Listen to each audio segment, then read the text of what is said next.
It's your boy. Now let me stop. Today is going to be a review of Barbarian, a movie that I actually wanted to watch when it first came out, but I procrastinated for, it's 2024? No, it's been 2 years. I procrastinated in watching this movie. Scrolling on Hulu, saw it, I said, oh shit, let me go ahead and watch it. I did the same thing for Skinamarink, or the fuck you, how do you say the word? How do you say that movie? Skinamarink. Yeah, I think that's how you say it, Skinamarink.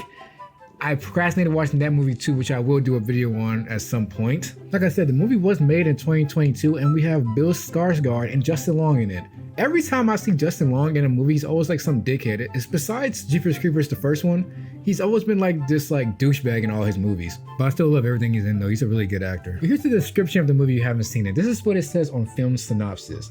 A young woman discovers the rental home she booked is already occupied by a stranger. Against her better judgment, she decides to spend the night, but soon discovers there's a lot more to fear than just an unexpected house guest. Okay, so if you read that description, right, and you watch the movie, while you're watching the beginning of the movie, you don't understand what's happening. Like, you don't understand what's gonna happen. And I say that to say that the buildup of this movie is amazing. They did a really good job leaving you curious throughout the whole beginning of the movie.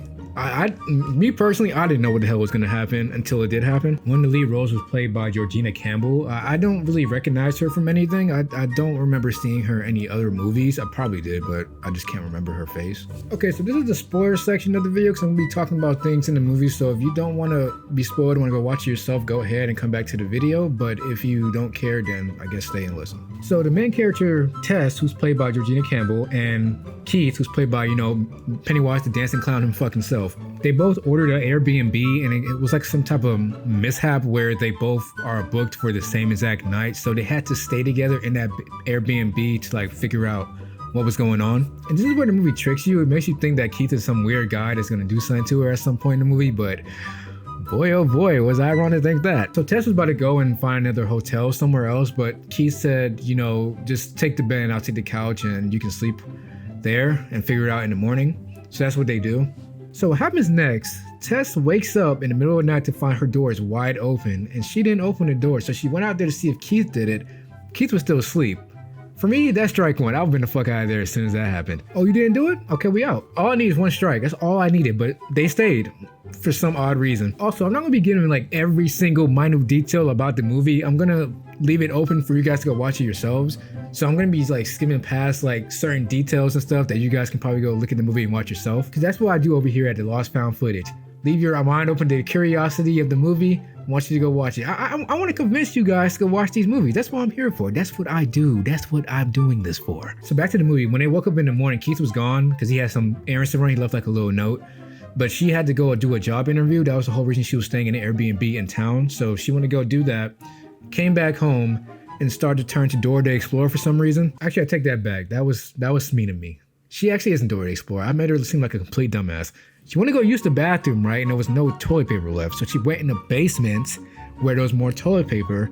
And every time you close the door to that basement door that they have in the house, it locks behind it. So it locked and she got stuck down there. This is where the Dora Explorer part comes in. She started searching around the basement for ways to get out of there. And then she found this rope. And when she pulled on the rope, it opened like this secret door in the basement. In the basement, she found that there was a bed, a dirty ass bed, and a camera and a bucket. Looks like a room where you would kidnap and keep someone, I guess. As she freaks out and runs out of there, Billy Boy comes back home and lets her out of the basement and he doesn't believe a word she's saying. Well, did he really believe her? Like, it seemed like he was like up in the air by like, maybe she's telling the truth, maybe she isn't. And he wanted to go down there and see for himself what she was talking about. Now let's just pause right here for a second, okay? Let's just pause for one measly second. She woke you up in the middle of the night so her door was open by itself. Then she says she finds a basically kidnapping room in the basement. Why did y'all not leave? Why are y'all still there? Why do you want to see? I wouldn't need to see anything. When she told me that, I would have been out of that crib immediately. But he goes down there anyway. Oh well. There were so many signs to get out of this house throughout this entire film. Like, People in general, I'm not a scientist or anything, but I feel like people have this innate sense of danger, like it's like spider senses tingling. Like you know when something's bad is about to happen, you feel it. Like you feel it in your chest, feel it in your stomach, butterflies in the stomach, you feel it. It seems like in all scary movies they just take that ability away from people. It would be so refreshing if they had like one scary movie where people had that in them. It would be the shortest movie ever. But Keith obviously doesn't have that in him because he went down there anyway, didn't say a word down there, and no, Tess is better than me because she went down there with him and looked for him around down there. He wasn't down there, and if I didn't see him when I went down there, I would have left. I'm sorry. Like, I'm not about to risk my life for a dude that I got fucking stuck in an Airbnb with. While she was down there looking for him, she found another trapdoor within the trapdoor. When she went down there was some kind of like mine shaft with a bunch of cages and dog food bowls in them. Also, she was searching down there with a flashlight and Keith was yelling for help while she was down there. Double She eventually finds Keith down there and he keeps trying to like warn her that there's somebody down there that she needs to be quiet, and she didn't be quiet. She kept yelling.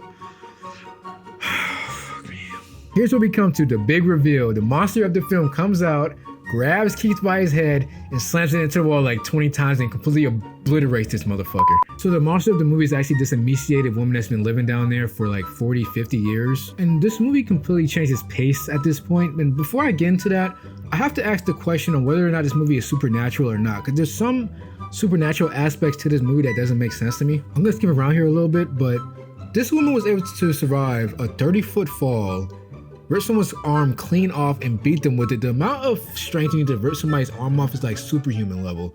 But the movie only explains her to be like just this emaciated old woman that lives down there for years and is the subject, or should I say product, of generational inbreeding. Okay, this is the part where the movie kind of slows everything down. It like skips over to Justin Long's character, who is like a wealthy actor who's dealing with like a SA case right now. He's saying that she's lying. She's saying that, you know, he did certain things to her on set. He says he said things, but he wants to sue her for defamation. But his wealth management center basically said that he can only survive for like 3 to 6 months before he's broke if he tries to go to trial with her.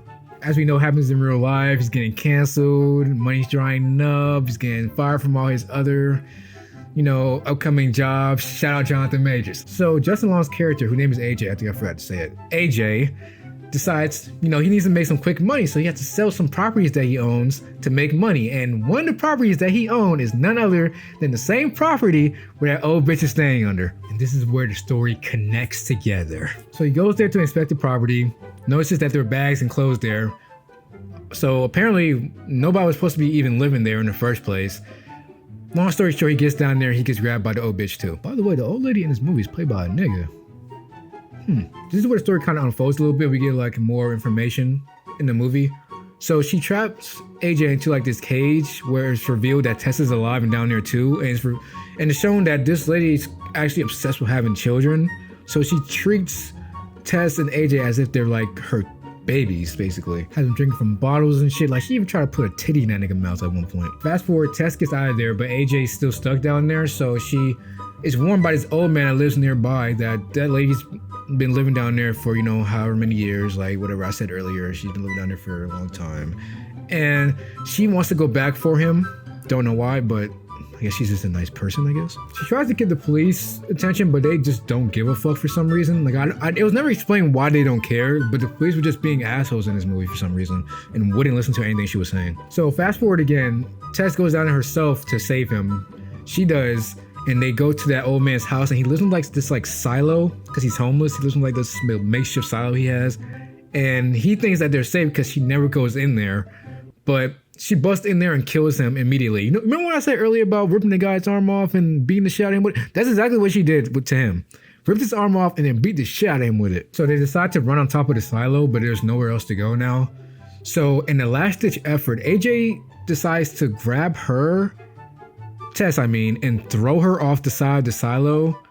And the fucking lady, who's only known as the mother in this movie, jumps off it and tries to catch her and falls and I guess protects her in a way. Like, she turns her body so that Tess can fall on top of her instead of hitting the ground. AJ runs down there to see if she's okay. It turns out Tess is alive. Hey, remember how earlier I also said that, you know, she survived a 30-foot fall? Yeah, she gets the fuck back up and kills AJ. immediately. Tess shoots her in the head, and that's the end of the movie. That's Barbarian for you. I actually really like this movie. I've been watching horror movies for a very long time now, and it's a lot of things that I've seen in horror movies that's kind of like I know what's gonna happen. I did not know at all what was gonna happen in this movie. Like they did a really good job building this up, and the movie was shot really well. I like how whoever directed this movie, I should probably look them up. Zach Cregger. Yeah, Zach Cregger directed it and he wrote it, so shout out to him. I think this movie is 7 out of 10 just because the supernatural elements of the movie just didn't make any sense to me. Like, they do this in Hollywood all the time. They did the same thing in the Goonies. Why just because someone is a product of incest do they get superhuman strength?